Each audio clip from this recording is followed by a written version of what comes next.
camera that came with the phone? Really? Yeah. Apparently I have a really bad chemistry teacher for the summertime, so I was thinking that. Alright.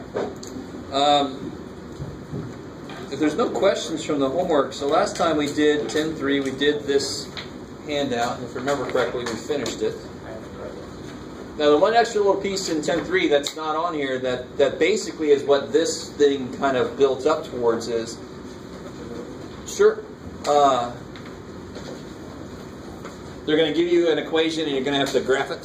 So you're going to have to make a theta R table of points, right? So for example, if they give you all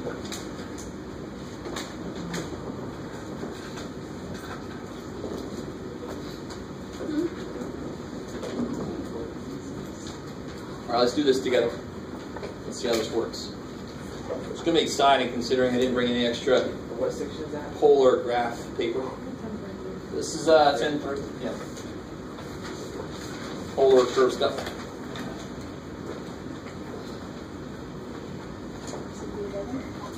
So if I want to graph this thing, I want to make points, like you do when you first learn how to graph on a rectangular coordinate system, right?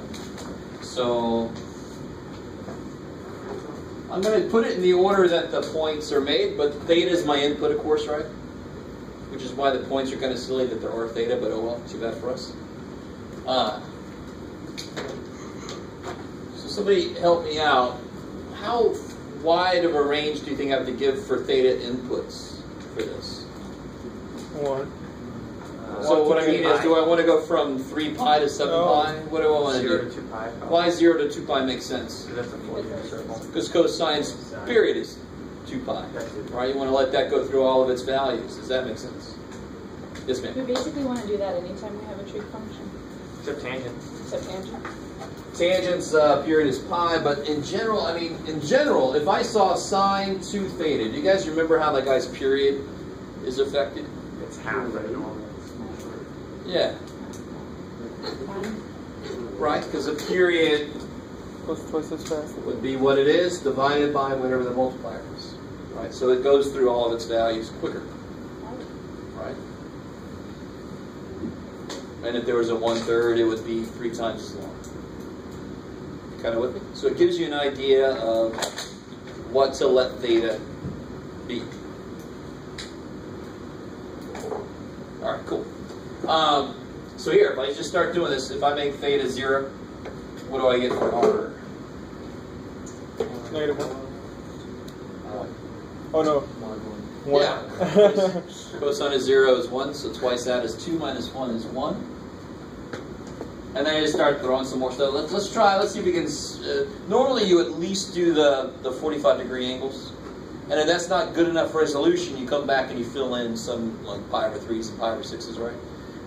You can do this in the calculator, so you can put freaking 0.127 radians in there if you want to. You're going to get decimal outputs. You guys kind of with me? Right. Let's try to do something that we're supposed to know, like pi over 4.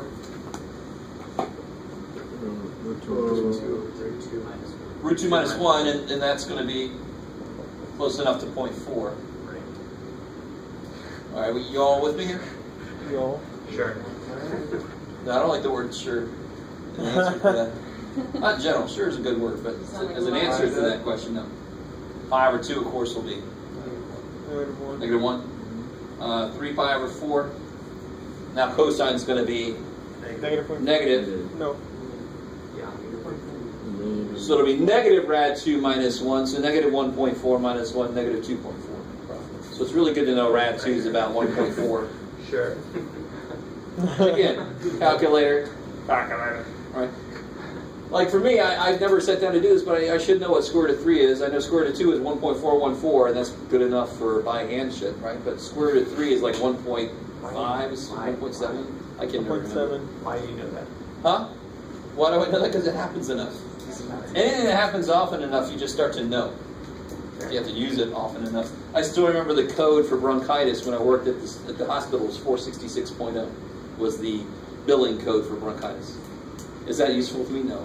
But I wrote it down often enough that I remember it. I'll remember it when I'm all senile. So, what do we say this was negative 2.4? Yeah. And pi -1, -2. Do it again, sir. -3. -3, yeah. All right. And then let's keep going. So we got 5 pi over 4. Now we're going to start repeating stuff, right? So pi built up to its most negative. Now it's going to start to go back. -2.4. You can do it, Jeff. Where am I at? 3 pi over 2. So it's going to be -1. And then 7 pi over 4. You guys still kind of with me, right? Yes. 0.4. All right. So at 0.4, and then I'm back at 2 pi, which of course is the same as 0. So that should be enough to graph this bad boy. I don't have a polar graph up on the whiteboard, but I'm going to do my best. Let's see how that translates. I need to be able to go out to 3, so I'm going to make radius 1. That's really good so far. Radius 2. Radius 3. Whoa. Yeah. What's up? What did you do? That's awesome. So that's 1, 0. So at 0 degrees, I go to 1. At pi over 4, I'm at 0.4. So it's a little bit less than half. You stop for a second. Are you guys with me? Yes. If you actually got polar graph paper as I suggested last time, if you actually went to Google, printed it out, you're in a little better shape than me. I didn't get my polar graph whiteboard from Google printed out. So here's 45 degrees roughly, so I'm going to put it at 0.4, a little less than halfway. Then it's at -1 at pi over 2. So I look at pi over 2, and what do I do? Go down. Go back 1. I love it. Cool. So far, and so it might not be good enough resolution, but let's see. So it looks like it's going, and I'm not sure how it's going to go through this. I don't know if it's going to do that. Well, let's find out. Where am I now? 3 pi over 4, -2 pi over 4. So if I look at 3 pi over 4, I go back, where to go? 2.4. So if I look at 45 degrees this way, I go back 1, 2.4. Pi, and then I go back 3.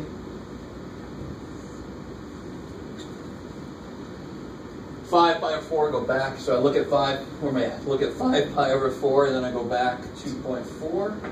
So it's right. Let's put it down there, Jeff. There you go. Cardiogram. 3 pi over 2, I look at 3 pi over 2, I go back 1. 7 pi over 4, which is here. 7 pi over 4, and then I go forward 0.4.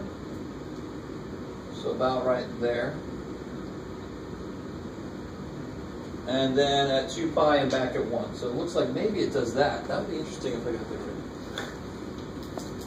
But real quick, the only reason I would not have gotten it right is, do you see how in doing this, I stopped for a second, I thought maybe I needed better resolution in here because the points are getting really bunched up and I'm not sure exactly where it's going.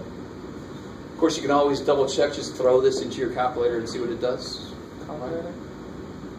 But it seems to me it should look like this. That's not too bad, right? So if I wanted to have a little better resolution, I could have, I should have labeled some of these, would have been nice. Let's see. Right here, I could have started doing like pi over 3 here, 2 pi over 3 here, just to get a little better resolution as to where it's going. Anybody trying that out in your graphing calculator? I saw a few graphing calculators. Yeah, you pretty much got it. It's just a little bit more curvy. Oh. All right. Yes, ma'am. Sorry for my questions. My fault for not being present last class. But that point over there is -3. All right. Come in that direction. So now we're, and you got this little dude here, right? I think I kind of get it. Okay. So when I look at this point, I got to look at where, like here, I got to look in the direction of pi, look at pi, and then walk away from it, right? It's a major willpower. Thank you. Walk away from the pi. When it's negative? Yes, when r is negative, that means you look in the direction of the angle, but then you go back. You back away from it. Okay. So another way to reference the point -3 pi, what's a little bit more straightforward way to reference that point? Where did I end up? here. So what angle did I actually go forward looking at? 2, 3. Yeah, it would be 3, 0. Which actually corresponds to the rectangular point itself, right? So there are multiple ways to reference a point in polar coordinates. That's not true in rectangular coordinates. Yeah. Why in the graphing calculator, when you switch from degree to radian for polar coordinate, it like goes crazy? Totally, because the window, because your step, your scale of how much your theta changes. Ah. You have to be careful about how much. Very often you get like straight lines and weird shit when you do that. Yeah. It's because your window changes or doesn't change. One of the two. So you have to make it 0 to 360 for degrees, right? Right. 40. All right, how do you guys feel about that? And that's if you understand how to plot polar points, and if you understand how to make an XY table and make a graph, put those things together and bam, there it is. Not that difficult. All right, compared to some of the stuff we've been doing, that's like, oh yes, Jeff, give me plenty of those prompts. Yes, please. All that. Should be. Any questions on that? I won't make you feel bad if you actually don't understand anything we just did. Hopefully nobody's in that boat, but let me know if that's true. Yes? The right mode to have our calculators in for this chapter is mostly going to be Radians. Okay. Yes, when in doubt, radians. Even when not in doubt, radians. Unless it's very obvious, unless it says degrees, you use radians. Yeah. Yeah. I really, do you guys understand that degrees totally human made up stuff? Radians is actually a true measurement, so that's why radians is mathematically normally preferred. 360, where'd it come from? 360 degrees. Babylonians. Totally, I love it. Right, they had a From base. where? It's from the Babylonians. Huh. They had a base 60 number system. They did not have 60 fingers. They just chose to use base 60. Why did they choose to use base 60? Because Binary system. it's got a lot of freaking factors. Wasn't there kind of like binary base or something like that? Their symbols, they only had a symbol for 1 and a symbol for 10. And that's it. It was those two things, by the way. It was like 1 was like a thing like this, and 10 was two things like this put together like a less than or greater than. like a pi. Yeah, so the way they said, this was 10, that would be the number 12. This would be the number 12 and 160, so that would be the number 72, is base 60. So every entry meant another 60, so that would be 1s, 60s, 60 squares. So this would be the 3600s place. This is the 60s place. Anyway, sorry, that's... Yeah. It's actually Math 120. I teach that in Math 120. This is what I call fall through the cracks math. This is math that you could do way early, but there's just nowhere to put it. So 120 is kind of like my collection of fall through the crack math. What is Math 120? Math 120 is fun. It's useless math? Huh? Useless math? Useless math. You said bad words. You said useless math. We use that somewhere. Useless math. Babylonians math. Oh. What's the name of the class? General education math. It sounds pathetic. But Point given. it's the name you got to give it because it's the transferable class, right? General education, math for general education. So it's awesome. It sounds like it's going to be exciting. So anyway, all right. So that should be relatively decent. So what I want to focus today on is section 10.4, which is talking about calculus involved with polar stuff. Totally. Oh, before I get there, somebody remind me.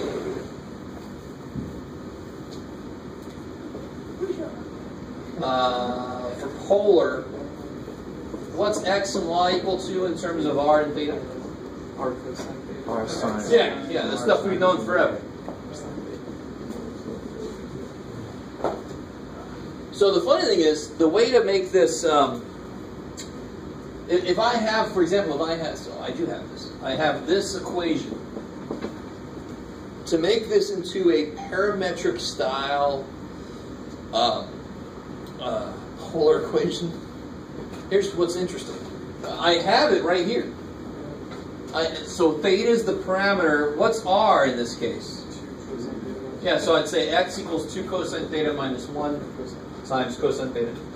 Y would be 2 cosine theta minus 1 times sine theta.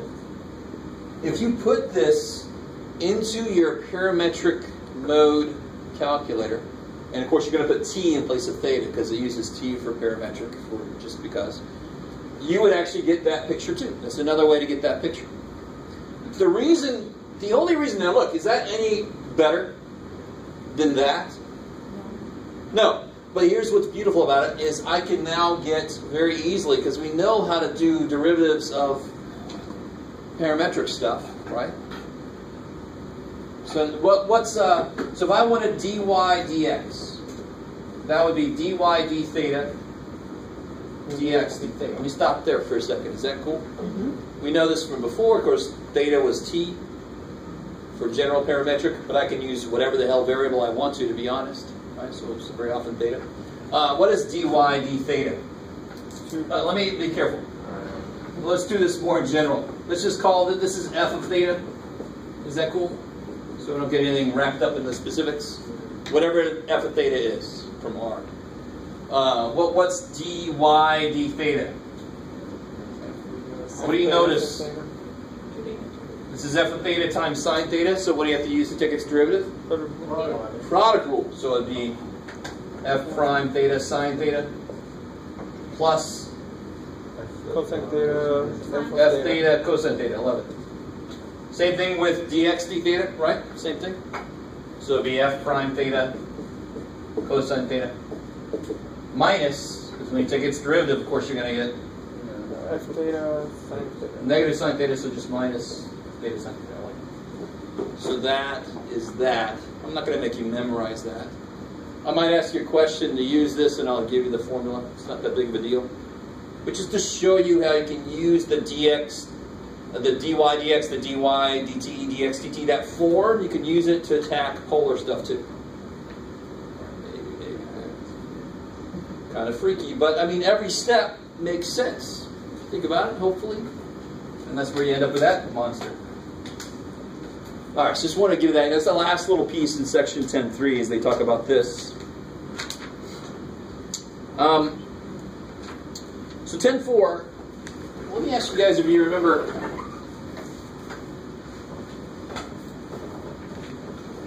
I'm gonna do this a little bit quicker, dirtier, but better way. Anyway, the dirtier part, you're like, what the hell's gonna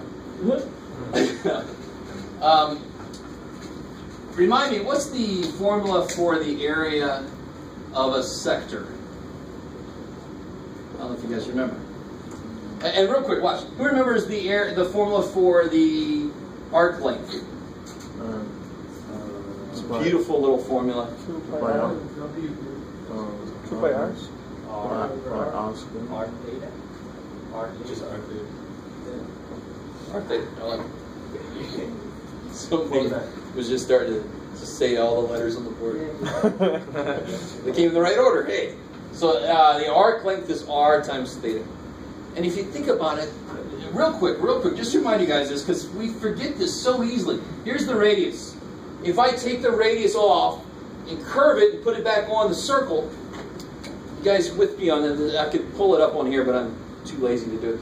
If I pull this off, curved it, and put it back on the circle, a distance of r is 1 radian. So a radian truly is the number of radii, or radiuses. Right? The number of radii around. It's insane. So it is, not only is it truly a measurement of length, it's actually using the freaking radius of the circle itself to measure itself. That's awesome. Right? Use this to measure you. How many of your feet tall are you? That would be awesome. That would be a feetian or something. I don't know. Alright, what's that? Why did you say that all that, Jeff? Oh, because if theta, if r was 1, and so this would be equal to, s would be equal to theta. And that's really where the base radians comes from. Don't they come from the unit circle? But if I make the circle twice as big, now it's going to reach twice as far, so that's why it makes sense that it's r times theta. And make the radius 2, now it's going to be 2 radii that fit there, and so forth. Maybe, I don't know. You guys are with me. If you're not, oh well. But that's the point. Right. So let me draw this sector again, this little piece of pizza. So here's the little piece of pizza we're talking about. we just figured out this S is r theta, right? That dotted line, how long is that dotted line? R, I like it because it's everything that goes out and touches that is R. So here's the beautiful thing, and you can finally understand why this is true. If I'm trying to build a definition for the integral, I want to do that based off of dRs and d thetas, really, really tiny shit, right? Just tell me you're with me. Sure. Right. I'm trying to kind of bypass. If you want to get the full technical thing, you can go to the beginning of section 10.4. But radius doesn't change. How are you going to get dr? No, well, all right.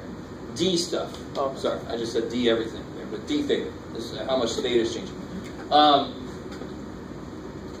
what am I trying to say? Oh, plus, it doesn't have to be a circle I'm talking about. Is R constant here? Oh, okay. Yeah, so there could be some DRs going on. All right. So here's the beautiful thing. If I zoom in really close to this, what happens to this curve? Any curve I zoom in on, what's going to happen to it? It's going to become basically flat. So if this becomes flatter when I zoom in, that becomes a triangle, and the area of the triangle is 1/2 base times height. 1/2 base times height. So 1/2 r squared theta. You let that sink in. I don't know if you guys remember the formula or.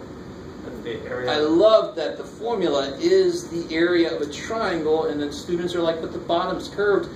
In calculus, you could finally understand, well, the bottom is not curved if you zoom in far enough. And that's the whole idea, really, with why that equation looks so similar to 1/2 base times height. Yes, sir. But if you're taking a piece that is curved, how does that still work? No. So, I what I'm understand, doing, like, if you take them, you ready? so you're just taking infinitesimally small areas and then adding Yeah, together? of course. Because what do we do? What do we do with f of x and blah blah blah? What do we do? We cut this into infinitesimally small rectangles, and then we added them together, Alright. right? Yeah. Because then you could argue, well, it's not really a flat top. Of course it is. When you get to the limit that it's infinitesimally small. That's a good question, but don't forget, we're just doing the exact same thing we did before, for all the same reasons. So what I'm talking about now is as r changes, so if I want to find the integral from there to there, I'm going to add up all these little sectors, that I'm going to cut it up into a bunch of little sectors and add them up. And what's really changing as I go from one to the other? R is always, for this one it was, there, 2 cosine theta minus 1, right? Yeah. That's what R is. So what's changing as I'm going through that sector? The degrees. The angle. Your angle. I love it. So d theta. So then the area of this would be the sum of all of the sectors as theta changes. There's 1/2 r squared theta, but now theta is d theta because I'm letting theta change. But r is also changing. Wouldn't it be dr? R is not changing. R is defined to be this. Oh, okay. Right? Just because the values change. Because look here. Now, what you're thinking about is the outputs for f of x change for each situation, right? Yeah. But again, when we integrate it, don't we put just f of x in there and then dx? Because I'm moving along the x-axis and I'm taking each f of x as I do, right? Right. So I'm moving along the theta axis and then taking the r, whatever it is there. Maybe. Yep.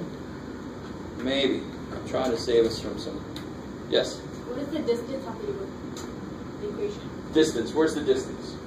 From one point to another. Oh, what is r, really? What is r? A function of theta. What is this? Yeah, here's r for this theta, here's r for that theta, so forth. Go ahead. I like it. Cool. Maybe. So then you just plug in our equation to that. Yeah, so if I wanted to find the area from pi over, what you got, so 6 to pi over 4, then I would just have to put that as the limits, throw in 2 cosine theta minus 1 there, and integrate. Now, some of you guys might realize that takes us back to like chapter 7, trigonometric integration. I'm going to have some cosine squares going on. We have to replace that with the square root of 1 plus cosine theta over 2. You guys remember that kind of stuff? Maybe? No? Sure. Sure, you got to go back and review. So just to say that a little bit slower. Real quick, let's try to do this problem. Why not? So I got 1/2 integral from pi over 6 to pi over 4. You guys with me? I'm going to do that integral there. R squared would be, so 2 cosine theta minus 1 squared d theta.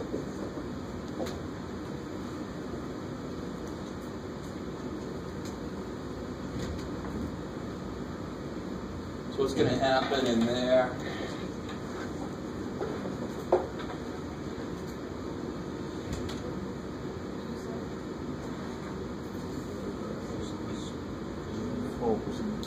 Yeah, you got to FOIL it out. There's really nothing else you can do.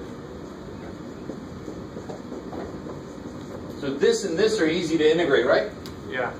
This, no see shit. 1 minus cosine over. No. Yeah, remember cosine squared. I don't know if you guys remember. 1 minus sine squared. Well, you see that just, it's the same problem then, right? So 2 sine. So, No, there's like it's like a fraction, isn't it? Cosine. okay, there's an over 2. It's 1 minus cosine. 1 minus cosine is 2x. Oh, okay. 2 theta. Cosine's plus. 2 cosine. Cosine 2 theta. 2 theta. 2 theta. There you go. Yeah. Yeah. Because cosine theta by itself would be square root of that, right? Because remember, what's cosine 2 theta? Well, one definition is 2 cosine squared theta minus 1. So if you add 1, divide by 2, you get there, right? So, the more you realize that when you learn trig, very often they'll make it seem like, oh, here's a whole new identity. And you're like, no, you dumbass, it's the same thing as that. So can you just The dumbass was the people in the textbook, by the way. so can you just go back to what you have right there and just put cosine 2 theta and square? Yeah, so now I've got, sorry, where are we at? Before you FOIL it, can you just put cosine 2 theta, or would that just make it work? How would I do that? From the identity you have right there. Oh wait, I'm sorry, my bad. Oh, be careful. It's not yeah. squared. If only, It's not squared. if only that was squared, then I could have totally done that all day long, Yeah. Okay. right? But now I got to replace that. So this will be 4 times 1 plus cosine 2 theta over 2 minus 4 cosine theta plus 1 d theta. Okay, let me stop there for a second. Does that look all right? And of course, totally depending on what your R is, you might end up with like sine squared cosine, and that's the whole trigonometric integration, where you have to know which one you can shuck off and who to let you equal, stuff like that. Shuck off. So half of that kills part of that, and the other half kills part of the rest of it, right? Over 4 times 4. Okay, cool. All my crappy fractions are gone. And now I can integrate. Get out of there. So bam, bam, bam. Let's see. 1 plus 1 is 2, so I get 2 theta. I'm integrating now. Is that cool? Yes. 2 theta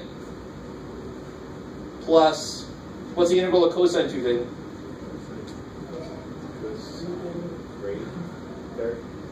Is it plus? Wait, what are we talking about? What's the integral of cosine 2 theta? Don't overthink 2 it. theta not squared? Yeah, it's 2 theta, sorry. Yeah.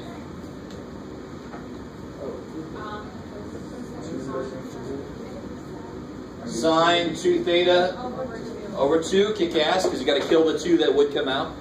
I like it. So you don't forget this shit. Minus, keep integrating. 4 sine theta. And the 1 we already sucked over with the other one. Right? So it'll be from pi over 6. I already sucked the 1 over that one there. Cool.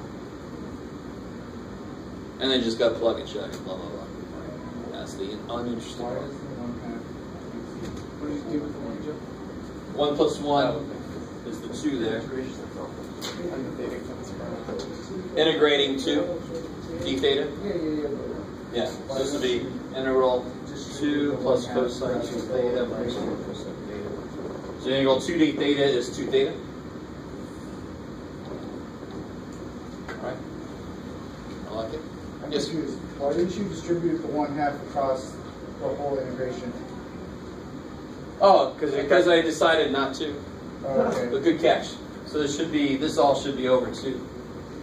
Yeah. So let's see. Let's be From careful. where? So it's 1. From here. Yeah. Yeah, I was being too hopeful there. So it would be 2 sine theta, And that'd be just theta. and this should be Just 1. 3/2. What? What? Because then it'll be 1 plus 1/2. Ah. Yeah, cool. 3/2 theta. Okay, good. And now you just plug each other. So when you do this, so this is a remarkably simple little formula. Especially if you remember the area of a sector is 1/2 r squared theta. This is the direct integral form of that. Because now if I let theta change and I sum up all those little sectors, bam! That's awesome. Right. So awesome. Emerald math, yes. So, if we were finding the area of the object, like we leave out the inside like circle, how do you like subtract the area of that from the larger area? Well, you do like we always do. You would just do minus the integral of, or minus, if this, this would be really weird because if you want to find the area between these two things, that would be not easy because this is not a separate function. This is part of its own self, right? Yeah. You with me? So what you would do is you find this integral and then you find the integral, you figure out what angles these are. You kind of with me? It becomes a much uglier problem. But if I had a whole separate function, like a circle that was thrown in here, and I said find the area between the circle and this, that's easy. Because now I've got the same limits, right? I'm still talking about the same angles. And then I just do integral of this from minus the integral of the circles equation from between the same angles. Yeah, very timely question because it's on here. All right. So what I want you to do for a little while is work together. If you want to do number 4 first, it's what we just did, right? So it might be a good idea. But this basically reviews all of chapter 10. Yeah.